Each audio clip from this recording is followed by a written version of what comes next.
Hello, my captains. Welcome back to Soul Horoscopes Weekly Edition. I'm your host to the universe, Christopher Witecki, and a personal invitation to come on down to soulgarden.me, the most loving space on the internet. We are now casting bright souls and talent to join us on camera or behind the scenes, and we want to unite the light. Doesn't matter if you want to actively work with Soul Garden, we still want to get all the light in one mixing bowl. And join my Unite the Light Club on the site. Right now, I'm posting a lot of stuff about solar power, how easy it is and affordable it is right now. So just stuff to keep the juices flowing.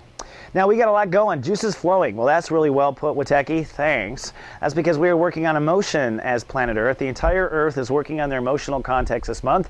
So everybody is an emotional basket case. And for Capricorns, in addition, you are working on your long-term arrangements with people.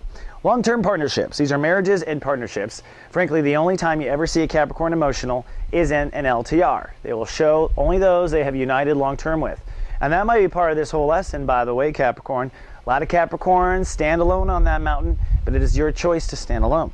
All right. That said, in Chapter 1, we are looking at emotional context or parts of marriage and relationships that no longer serve the Capricorn race. So we're getting rid or identifying this marriage, this relationship, or me always being the victim, or me always being the light worker and them not being on my level, or them always talking down to me, whatever. Identifying relationships and how you feel in relationships, especially the relationship to yourself. I always make myself feel like a victim. Boy, you're a lousy wife or you're a lousy husband. Right? So getting rid of those bad emotional contexts. Last week we went shopping for new emotional contexts. And boy, was it up and down with 4th of July and everything else. It was a bumpy and wavy kind of time in the emotional pools. So we were looking to maybe identify, well, I want to feel this way in a relationship, or I want to feel this way when I wake up in the morning, or I want to feel this way about myself, how I relate to myself. Marriages are part of the marriage transit. Now in this third chapter, we're going to try on a beta version of how we relate, and a beta version of how we emotionally relate to ourselves, and how you respond emotionally to stimulus in the world. This is the master shui, as I put it. To be a master on earth, you must actually live in the passion of the moment and not allow yourself to get derailed, and at the same time push forward with what you love. Not easy, right?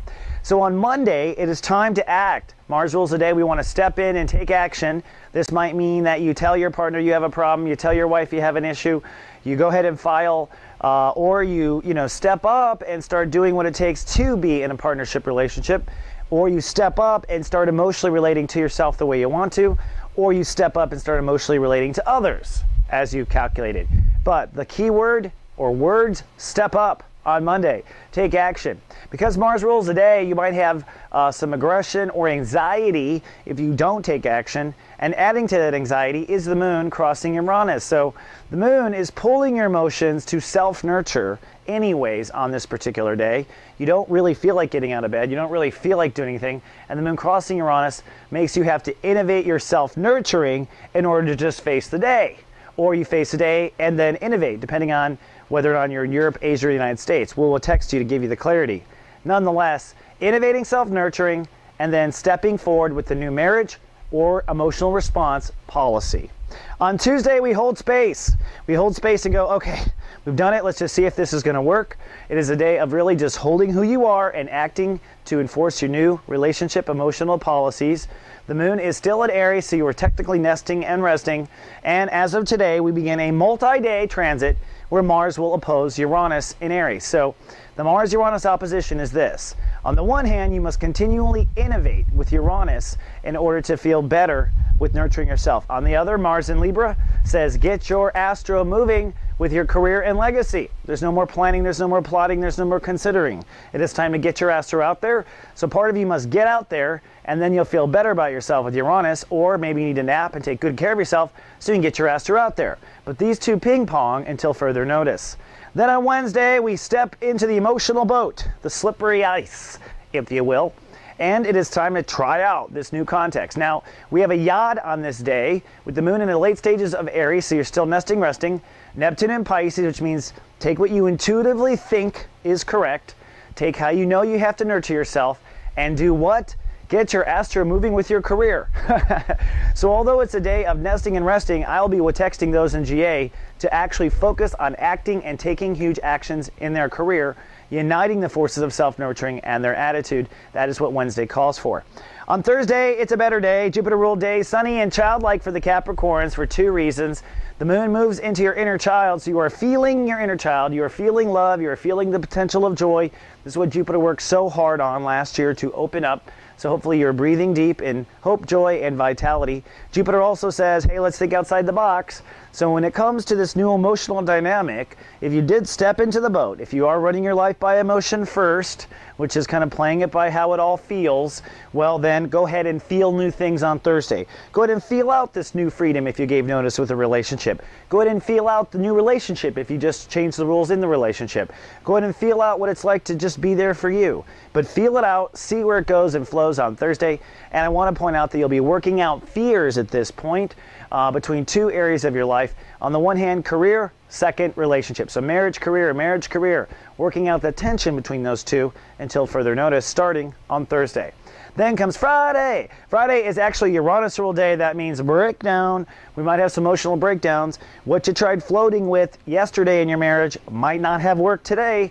You will find out whether or not it does work. But the question of how it works is whether or not you can, one, stay emotionally focused in yourself. That's part A of the lesson. Part B of the lesson is, and not lose yourself in the context of a relationship with another person. Tough dynamics. A lot of Capricorns just go cold at this moment. Don't do it. You won't hit Master Shui if you go cold. What you want to do is learn how to just go with the flow. Friday is going to test you, certainly on that. The moon is still in Taurus. That means your inner prince or princess is also pouting or rooting for you, depending on how you manage that relationship within you. On Saturday, it is breakthrough day. I expect us to break through on Saturday. Mercury rules the day. So it's a day of getting it, putting it all together. In your case, maybe finally a conversation with the honey, maybe finally a conversation with yourself, maybe you reread your journal, but it's Mercury intellectual based or triggered.